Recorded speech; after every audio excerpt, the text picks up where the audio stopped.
Well, this could be a whole different story now in the Middle East as the chessboard in place for decades is starting to see a new and frightening dynamic. The militant group Hamas taking to the streets of Gaza, vowing that Israel will pay the price for the deaths of 7 members in Israeli airstrikes overnight. This following the abduction and murder of 3 Israeli teenagers who were found in graves last week, and an apparent revenge killing, the burning of a Palestinian teen, according to reports.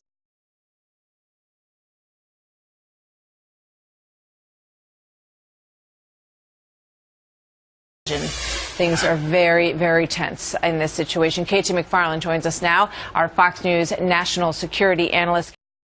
We have a soundbite from Ambassador Derner of Israel from over the weekend about the tension that is escalating there based on the deaths of these teenagers. Here's what he had to say. That if these are Jews who are going to be prosecuted to the full extent of the law, if they perpetrated these crimes, they will not be hailed as heroes by Israeli political leaders. There will not be public squares in Israel that will be named after them. Little schoolboys and schoolgirls in Israel will not emulate them as heroes. And that's exactly what we have on the Palestinian side. Your thoughts on that? You know, the ambassador's absolutely right. If there's somebody in Israel who they think has gone over the line, done something he shouldn't have done, that guy has to face the full effect of the Israeli law. On the other side, there doesn't seem to be that. We're saying, when is the last time you heard a Palestinian leader say, oh, somebody's has killed an Israeli, we're going to make sure that guy sees justice?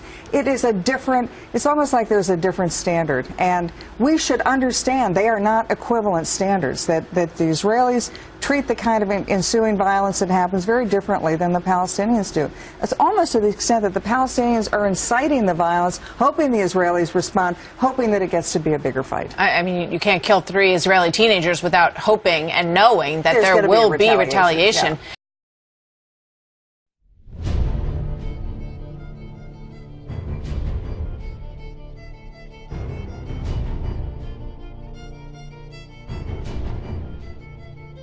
That there are reasons to see a very similar pattern in what we're seeing right now, but there's also some suggestion that this is part of a larger framework that's quite dangerous. And that's the key. You know, we see, more violence in the Middle East. We kind of tend to roll our eyes, say, oh, here we go again. And there are 2 different fights going on. One is what's happening in Syria and Iraq, and that's essentially al-Qaeda versus Iran. The Israeli fight's a different one. That's Israel versus the Palestinians. That's been going on for a long time. It's always sort of a chronic low boil, and then every now and then it boils over where you have intifadas. We may see the beginning of that now. This may escalate into more Israeli-Palestinian violence. Israeli forces clashing with Palestinian protesters after the body of a Palestinian 16-year-old was found in Jerusalem. The Palestinians now blame his death as revenge killing for the Israeli teenagers.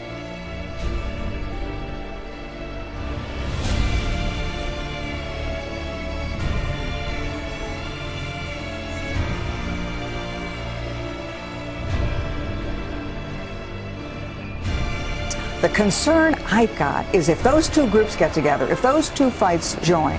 Now, the fighters in Syria and Iraq, the al-Qaeda group there, they've said, we're not stopping here. We want to go to Lebanon. We want to go to Jordan. We want to be in the Sinai Peninsula. If you look at a map, those are all the countries and regions surrounding Israel.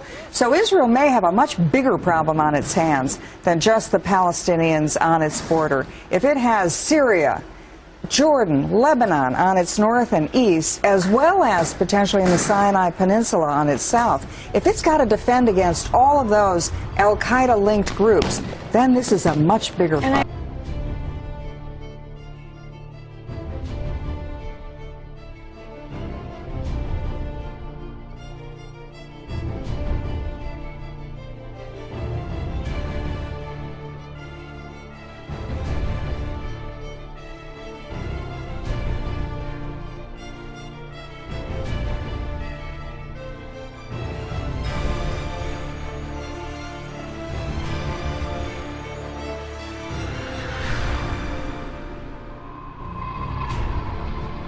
Isn't that essentially why Israel has been, yelling and agitating for more attention to what's going on around them, and wanting the United States to be stronger in its defense and helping out more in Syria to quell the rebels in Syria.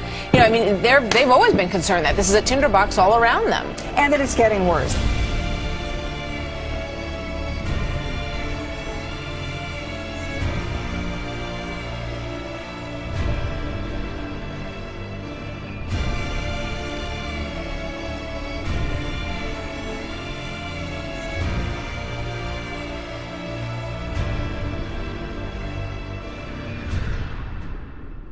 I mean, Israel, for example, there's something called the Iron Dome that the Israelis developed, brilliantly so, and it's in effect that any missile that's shot into Israel, the Israelis can see where it's coming the minute it's launched and decide that's going to Tel Aviv, we're going to shoot that down, or it's going to go into the desert and we don't care. Israel needs a little more help with that. They need a little more financing of their Iron Dome system. They're never talking about American boots on the ground. Unlike everybody else in the Middle East, they're not asking for that. They're just asking for the help they need to defend themselves.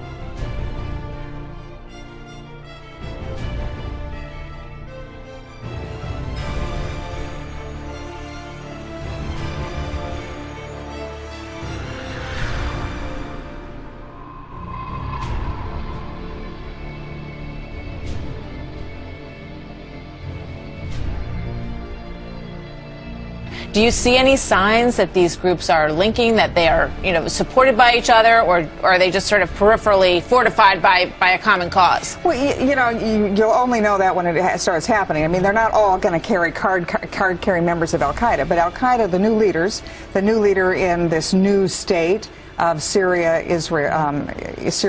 Iraq, has said, we want to go next to Jordan. We're going to destabilize Jordan. They're already know in southern Lebanon it's destabilized. How does Jordan defend itself? Well, you know, this is the bigger problem in the Middle East. Are they going to be like dominoes? We've always discredited domino theory, but this time we may want to reconsider it. I'm particularly concerned, though, about the Sinai Peninsula. That's the desert area that's to Israel's south, and it strides the Suez Canal. If Egypt can't get Al-Qaeda in the Sinai Peninsula under control, then you'll see an Al-Qaeda that's using that area to launch attacks elsewhere. They would love to have that area, of course. Oh, my gosh, they're salivating for it.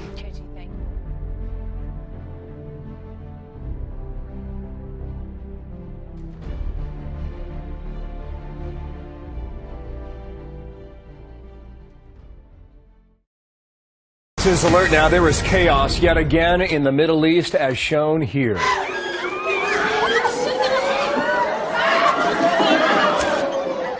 Hamas unleashing dozens of rockets again overnight into Israel, sending these wedding guests running for their lives in the central part of the country.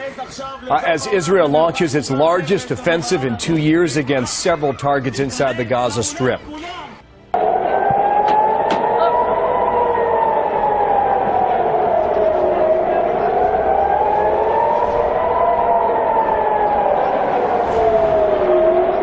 Jerusalem, of course, just a few dozen miles to the northeast, or I should say northeast of Gaza. Military officials in Israel say they also stopped Hamas fighters who tried to attack by sea.